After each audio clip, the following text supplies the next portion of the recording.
All right, so getting started in a Koenigsegg, it takes a little bit of going. So you press one button on there, which gets everything ready. Press the center button and the right button, gets the fuel pumps primed and everything's ready to go. And then listen.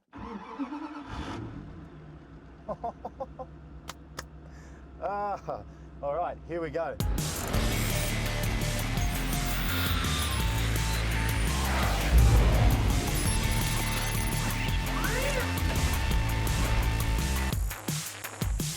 Welcome to Translogic. I'm Jonathon Buckley. Right now in the automotive industry, there's one name that sparks more interest than, say, Lamborghini, Ferrari, or even Bugatti, and that name is Koenigsegg. And thankfully, Translogic have been granted a rare opportunity to sit with the man himself, Christian von Koenigsegg, right here in Sweden. Oh, and there'll be cars.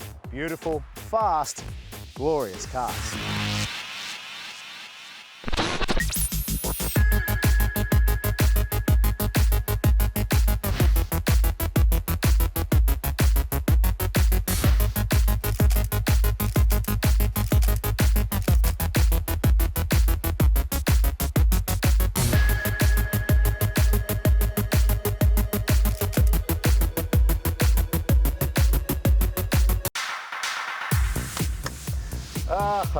All right, here we go.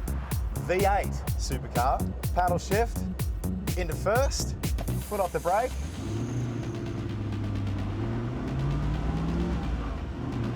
And away we go.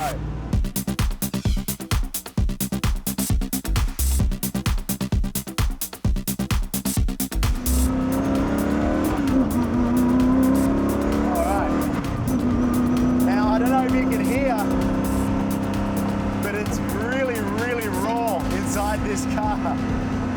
Being in a car that's capable of such speeds with so much horsepower that's actually running a V8, it's kind of unique. Most of them are running some other kind of configuration, a V10, V12, but this has gone with a V8. And the exhaust pipes are right behind my head, which gives the cabin this awesome rumble.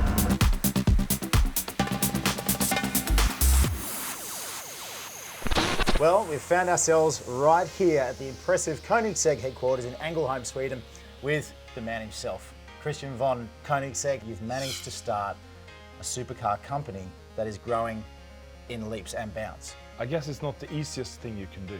It's full of challenges, and of course it's almost not doable, and you have to give it everything and fight for it when it's hard and never give up. So you're 22 years old, you've been doing a whole bunch of things, even selling frozen chickens, and then at 22 you've gone, if it's not now, then it's never. I remember sitting in my office in Stockholm and getting to my old Windows 3.11 computer, opening up Paint. Then I started drawing different section views of the car I wanted to make. And it was already then a mid-engine with short overhangs, big side air intakes or high-speed air stability behind the mass center of the car, detachable stowable roof, and a wraparound screen. So I thought if I do a really good car with good handling, with good power, and with those unique features, maybe someone would want it. As a first-time Koenigsegg driver, what should I expect? I think you will be surprised how nimble and accessible the car is. And then the directness of inputs and responses. The first thing I think about when I drive a Koenigsegg is like, oh, it's like a big go-kart. If I go there, it just points there. It's like no delay or hesitation in movement. It's just direct. Very connected. Connected. So it's just a very well-behaved monster. Now you've had quite a lot of success. You've got the Guinness World Records up on the wall. Right. And so since 2002, starting with the CC8? Yeah, CC8S? the CC8S had our first Guinness record. It was the world's most powerful series-produced homologated production car in 2002. At the time, I remember car journalists said that, ooh, this is way too much power, no one needs this much. Today you have a Tesla Model S with more power than that, a family car, or a Mercedes E-Class AMG or something. Yeah. And of course now we almost triple that power level 14 years later. In a little while, we're going to head out to the test track, take a look down there on the runway. I believe I'm going to get my very first ride in a CCXR, like the one behind me. Or maybe a Regera. Or maybe a Regera. Don't. I'm getting a little hot under the collar just thinking about that.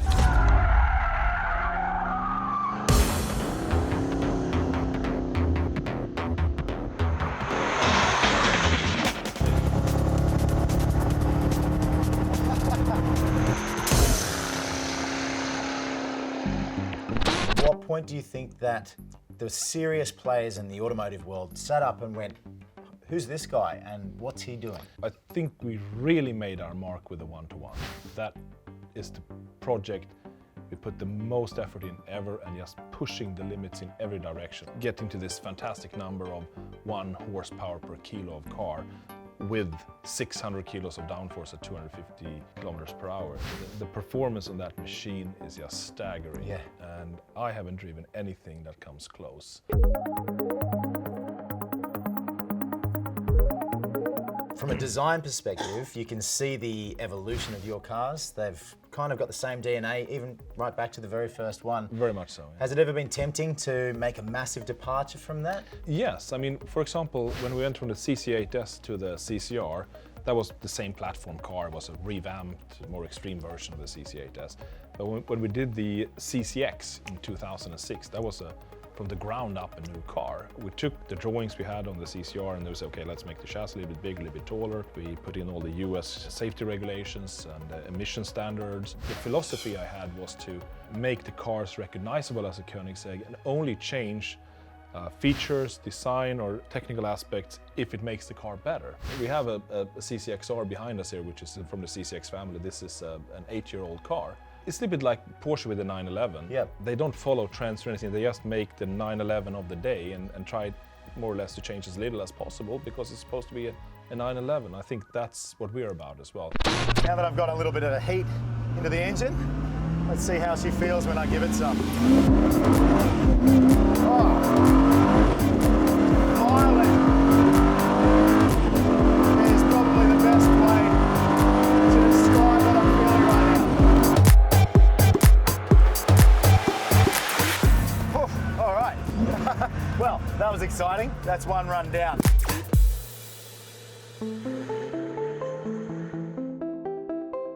When it comes to regulations, obviously building any type of car, let alone a supercar, is an incredible mountain to climb. How hard is it to develop for those different regulations? It's, I would say, very hard. Maybe that's 60% of everything we do.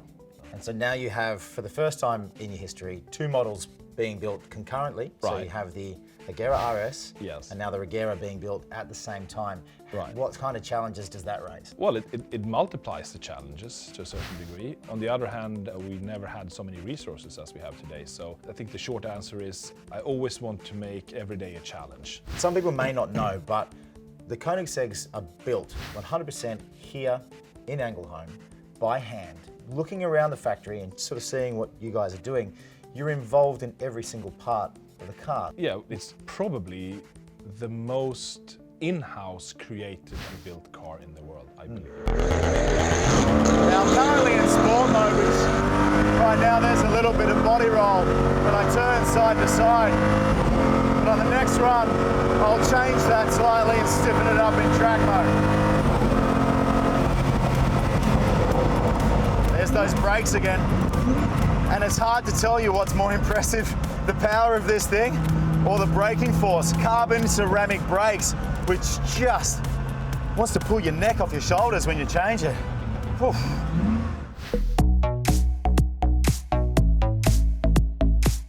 Do you consider yourself a supercar company? Is that what you call yourself? And this is a difficult one to answer. First of all, I guess we build more mega cars than supercars.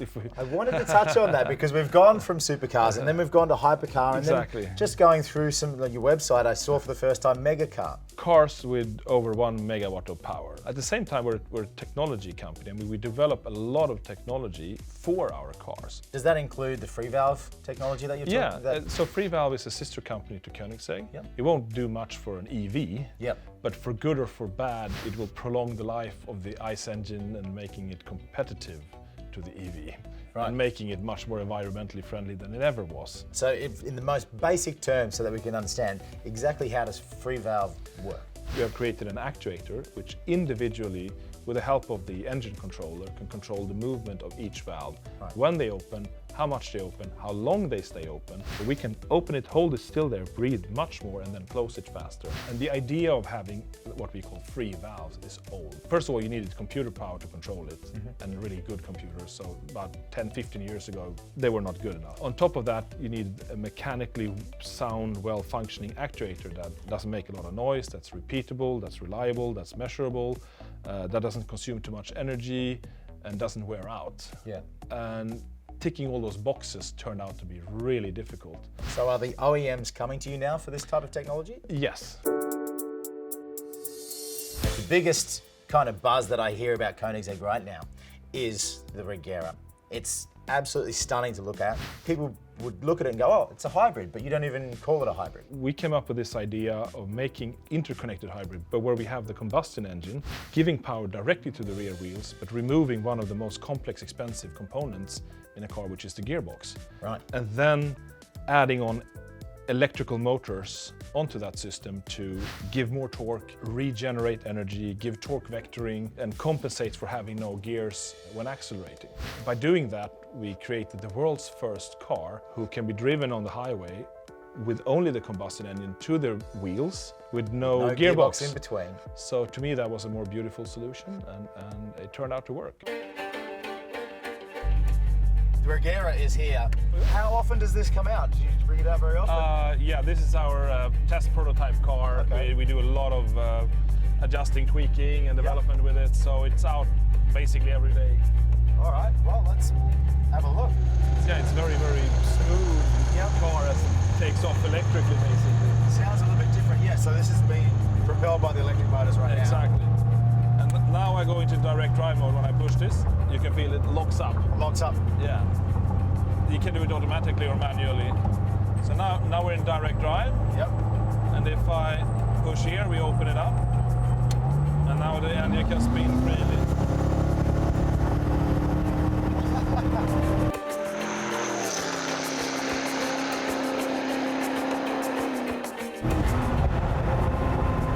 It sounds like a turbine.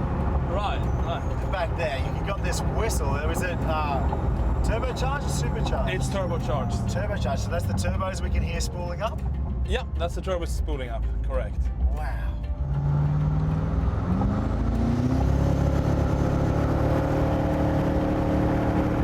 It's so smooth.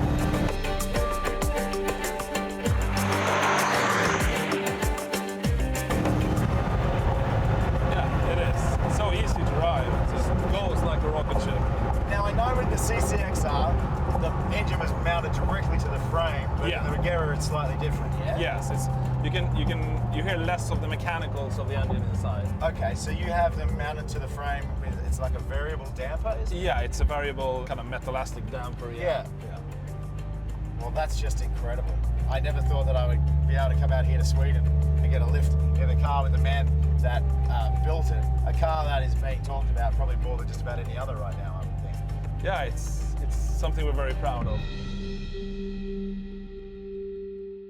All right, so now I'm gonna see if I got this all correct. So you've got a naturally aspirated engine. Yes. You've got 3 electric motors. Yes. The engine is attached directly to the rear wheels with a final drive. Yes, final drive, that's correct. And that's gonna be, I guess, kind of like a 7th gear or a top gear. It's the equivalent of 7th gear. So to get up to these speeds, these insane speeds that you've quoted beyond 400 Right. kilometers per hour, you're using the electric motors to propel you from 0 to... Together with the combustion engine, which is, of course, if we turn off the electrical motors, it's the equivalent of starting in 7th gear. So It's going to be sluggish. It's not as sluggish as you might think, because we put in, between the combustion engine and the final drive, we have a hydraulic clutch with a torque converter function. So you can lock that up completely, so it's direct through. But let's say you don't have any power in your battery, you can still drive the way forward with just a combustion engine with the help of torque conversion.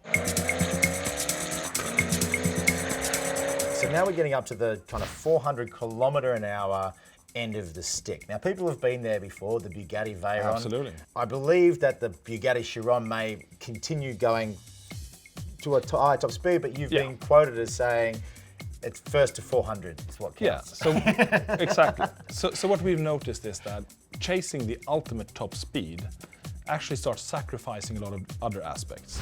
And to go that ultimate 450, 460, we can't even find a road to do that. Yeah. We've said to ourselves, it's too much of a compromise. We don't even want our customers to drive that fast. It's pretty scary and dangerous stuff. Yep. So jokingly we say, whoever gets to 400 first wins. So you say 15 cars a year right now. Right. How long is the development for one car? So from start to finish, when you've got to build it, put it together, how long does it take to build a car? So we say about 4,000 hours. They're all customer specific. So someone's gold leaf or clear carbon or just raw polished carbon or several layer, multi-color layers mixed with different colors and different interiors. So it depends a little bit. That includes making the carbon fiber parts from a roll of carbon fiber. That includes making the wheels, that includes making the brake calipers or wire harnesses that other car companies would buy in and not account for in their assembly time of their car. We actually create them almost like digging the material out of the ground until a finished product, which is very different to a mass production assembly line of just painted parts coming in and finished parts coming in and you're bolting them together. We're now on the verge of automation. What do you see is the future for this type of segment of the market? It's a very good question. I think when it comes to regular cars first, the self-driving aspect, the autonomous system, that will take over the everyday car segment, I think, and will totally change the industry. But our little segment doesn't have to do all of those things. Still, I think bringing in some autonomous drive system into our cars is viable. Koenigsegg, through their whole lineup, actually only have 128 vehicles on the road, which means if you own one of these, you're part of a very rare and select group of people. And there you go, 300 kilometers an hour. Does it ever become slightly overwhelming when you look at big groups like VW who have endless pockets and can throw anything at them, and you're still trying to, and in a lot of cases are actually outdoing them? Is it hard? I think the story of Koenigsegg and what we've been doing has always been the story of David and Goliath. Yep. I guess it was very daunting in the beginning and it's still daunting if you look at it from that perspective. But I never really do. We just do what we do here and try to do it well. Enough people appreciate it and we don't want to compare with Volkswagen or this or that. But I think maybe from the other way around, I keep hearing that they're pretty surprised and shocked to see what we can do as a small company. And they probably can learn something from it, I would say. Well, all I can say is that this is an experience that very, very few people get to have in their life. And as a car guy, it's not lost on me at all. And it's something that's going to stay with me for a very long time. For Translogic, I'm Jonathon Buckley. Catch you next time.